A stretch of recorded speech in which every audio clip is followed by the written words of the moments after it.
एक जंगल में एक कौवा रहता था। उसका स्वभाव दूसरे कौवा की तरह नहीं था। वह सभी का भला सोचता था।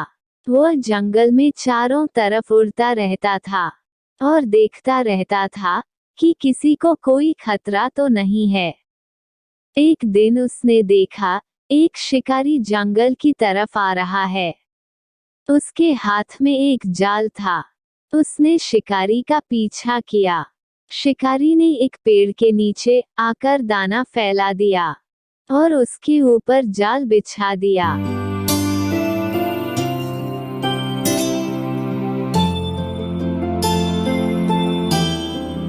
उसने सभी पक्षियों को शिकारी के बारे में बताया। सभी पक्षी जानते थे, ये कौवा सभी का भला सोचता है, और सभी सतर्क हो गए। तभी अचानक उसने देखा, एक कबूतरों का झुंड उस तरफ उड़ा चला आ रहा है। उसने जाकर कबूतरों से बात की और कहा कि इस तरफ नहीं जाना।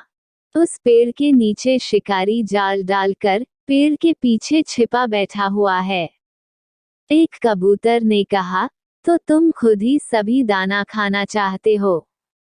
कौवे ने उन्हें काफी समझाया, लेकिन उन्होंने उसकी बात नहीं मानी और वो सभी उस पेड़ की ओर उड़ चले।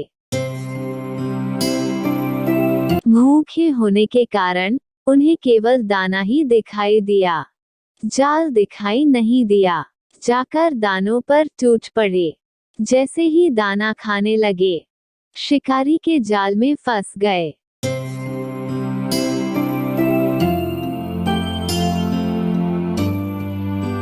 अब सभी पछताने लगे। उन्होंने कहा, कौवा की बात मान लेते तो बढ़िया रहता। शिकारी ने देखा कि कबूतर जाल में फंस गए हैं, तो वह बहुत खुश हुआ।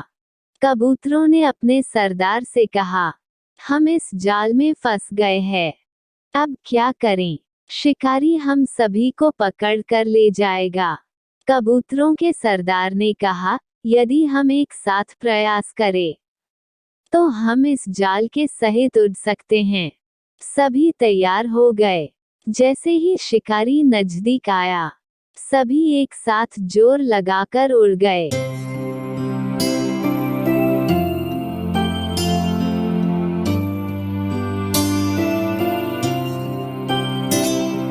शिकारी देखता रह गया, अब इस जाल से कैसे आजाद होंगे?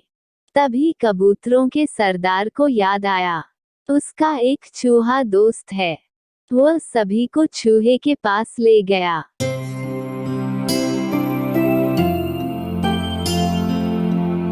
चूहे ने अपने दोस्त को जाल में फंसा देखा तो उसे बहुत दुख हुआ और उसने कहा, मैं अभी तुम्हारे बंधन काटता हूँ, घबराओ नहीं।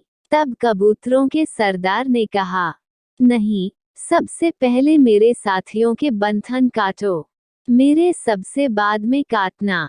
चूहे ने एक एक करके सभी के जाल काट दिए।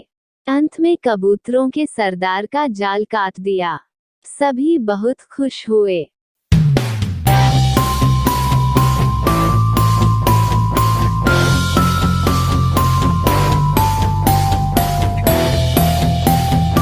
इस कहानी से हमें शिक्षा मिलती है कि संगठन में शक्ति होती है।